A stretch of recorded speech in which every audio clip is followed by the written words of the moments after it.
Tuh, yang itu nggak salah ya. Dimulai toh? Iya sudah ya. Kan ngomong ya. Ya. Udah pas ya. Oke, ya, ayo. Oke. Halo teman-teman semuanya. Di sini saya sudah bersama Yang Blangkon. Nah, Yang Blangkon, saya pengen nanya sesuatu nih yang terkait hard disk drive. Ya. Saya dengar hard disk drive itu nyimpen datanya pakai platter ya. Ya. Ya, itu platternya ngapain gitu? Kok datanya bisa kesimpan atau dibaca, ditulis itu gimana? Oh ya. Ini kelanjutan, kebetulan tadi saya juga menjelaskan tentang hal itu, tapi di short ya, saya menjelaskannya ya. Oke, sekarang, ini catatan masih ada itu ya, masih ada. Oke, kita lanjut, begini ya. Bagaimanakah data itu disimpan pada sebuah hard disk, yaitu penyimpan datanya nanti akan ditaruh di platternya ini tadi yang dimaksud platter ya, jadi data nanti akan disimpan di sini. Tapi sebelum itu saya jelaskan dulu bagaimana mekanisme data itu bekerja di komputer untuk mengingatkan teori-teori yang sebelumnya ya. Tapi saya jelaskan secara singkat saja. Ini saya mulai dulu dari sistem komputer tipe lama ya. Nanti saya jelaskan juga yang tipe baru. Ini contoh daripada motherboard untuk komputer tipe lama. Di sini ada dua jenis chip, yaitu chip not breed dan chip short breed. Nah, data yang masuk dari alat input, baik itu dari keyboard, dari mouse atau alat input yang lain, itu akan langsung dikirimkan ke chip short breed, termasuk data yang berasal dari hard disk ya. Itu semuanya nanti masuk ke chip short breed.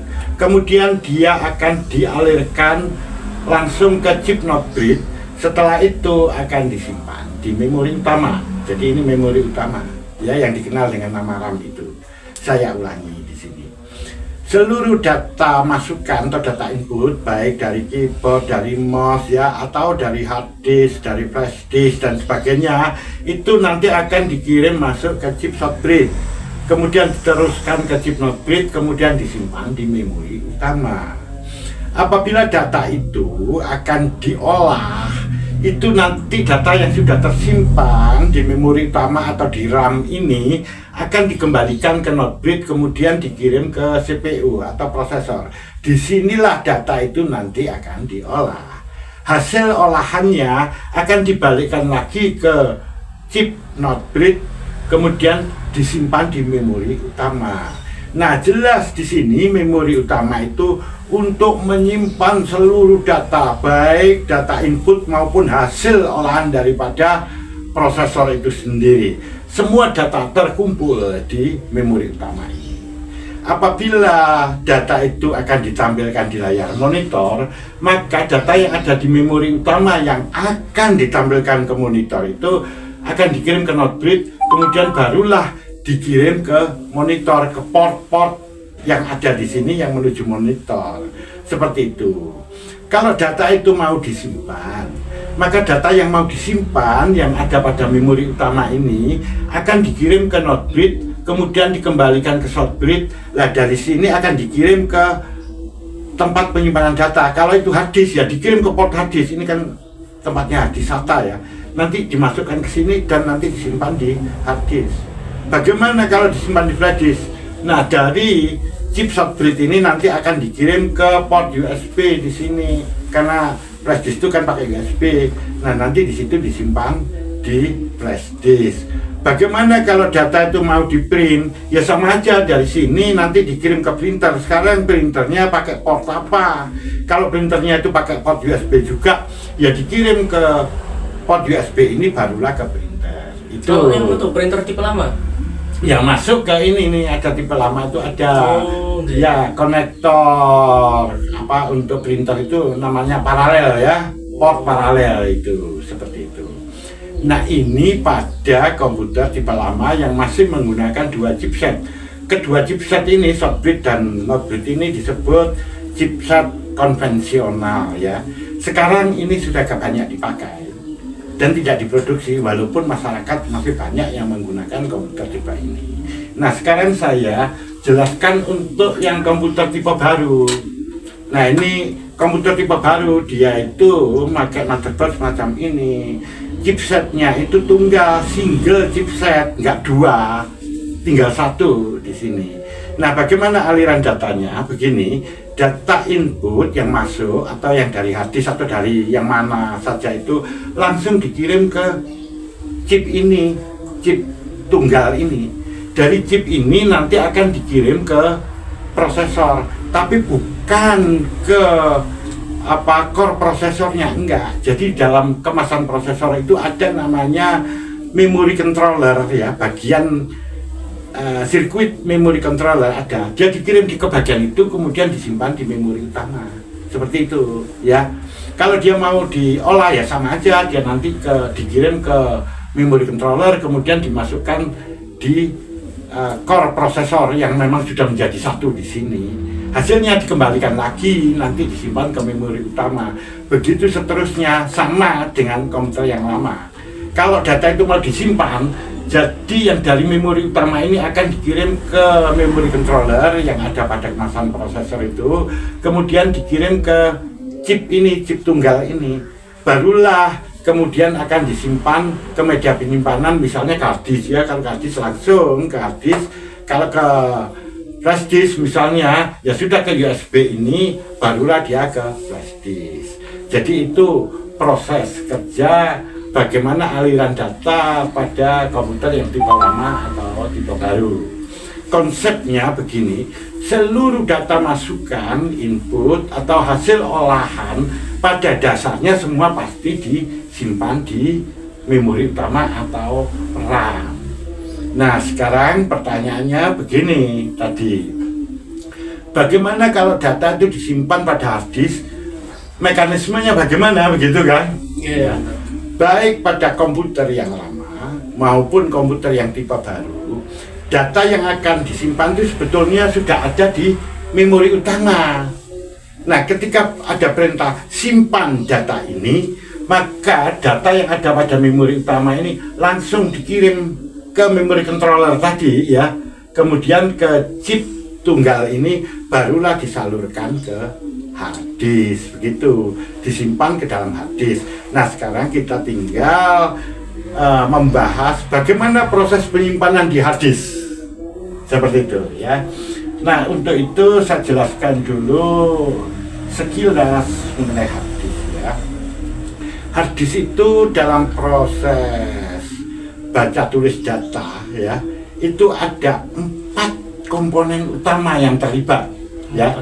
Ya, komponen lainnya ada ya, tapi yang 4 ini yang paling terlibat, yang utama, yaitu ini yang sudah saya tuliskan ini ya. Ada chip controller, ada IC buffer, ada read and write head, dan ada platter atau disk. Saya tunjukkan dulu di sini.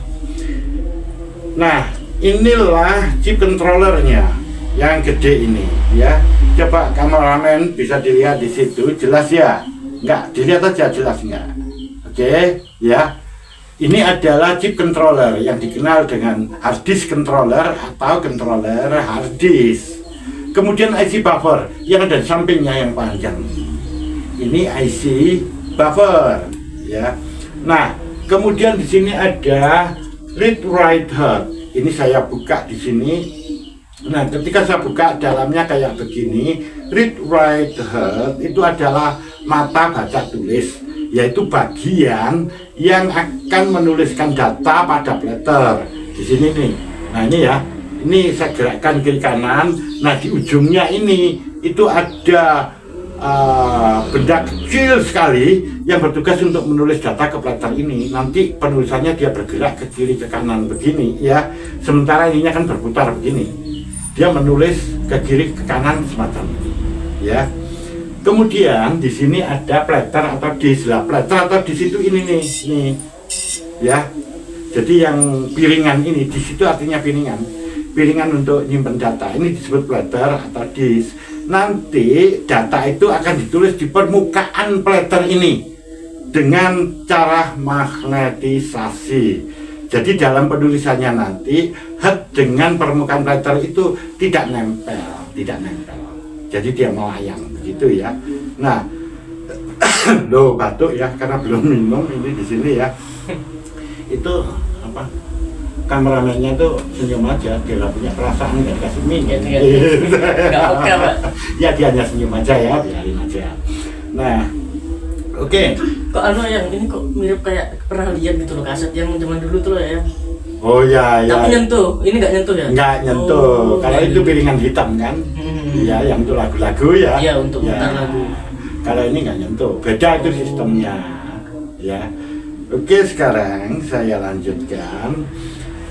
Nah, apa sih fungsi daripada controller hard disk? Controller hard disk itu berfungsi untuk mengontrol keluar masuknya data ke dalam hard disk ini, termasuk nanti mengontrol sistem baca tulis pada letternya ini.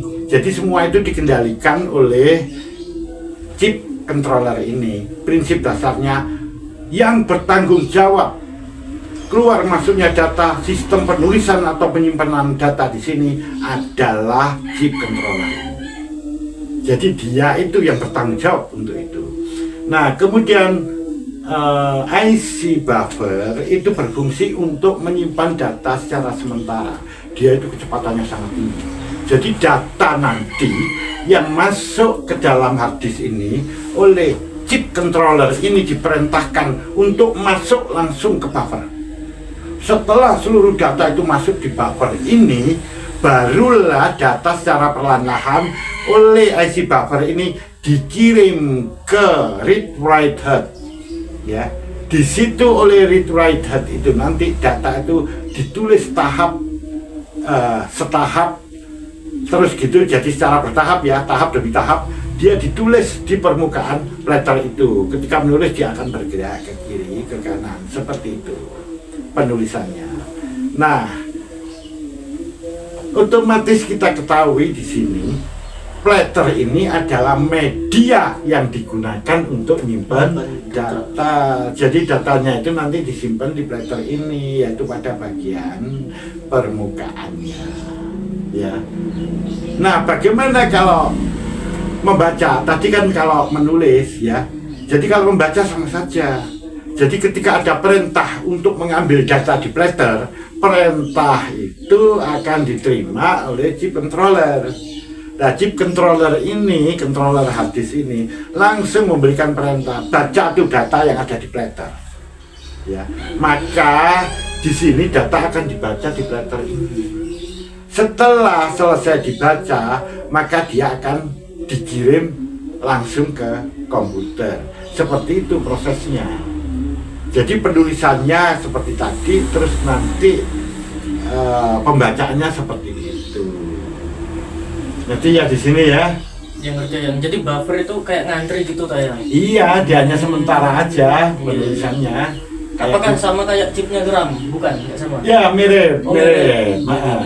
Tapi di sini ya coba aja lihat chipnya, kan mirip chipnya memori utama ini. Oh iya. Mirip ya. Tapi soal kecepatan itu memang masih lebih cepat yang miliknya memori utama gitu ya. Oh, ya, tapi nggak beda jauh lah di situ. Ya, oke seperti itu proses penyimpanan data pada hard disk drive. Oke, tahu di sini ya? Iya tahu ya. Oke, belum selesai ini, wahai kameramen ya. Ini kameranya cantik-cantik tapi udah capek kayaknya mau diselesain aja begitu ya. Oke, saya kasih kesimpulan di sini ya.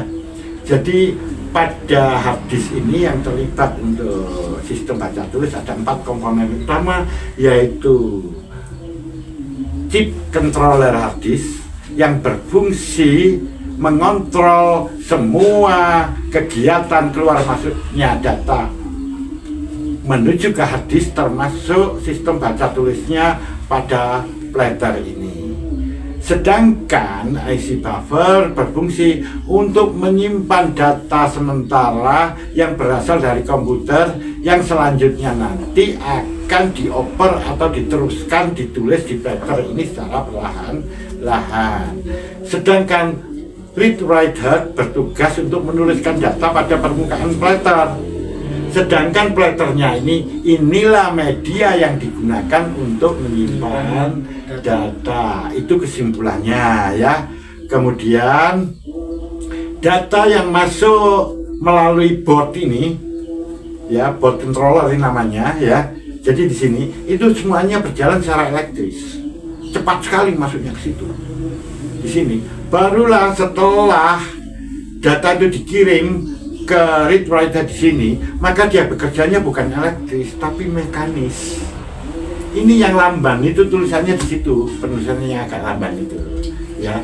Karena ini menggunakan dua metode, yaitu dia bekerja secara elektris dan secara mekanis di sini, maka harus disebut proses penyimpanan datanya berlangsung secara elektromekanik, gitu.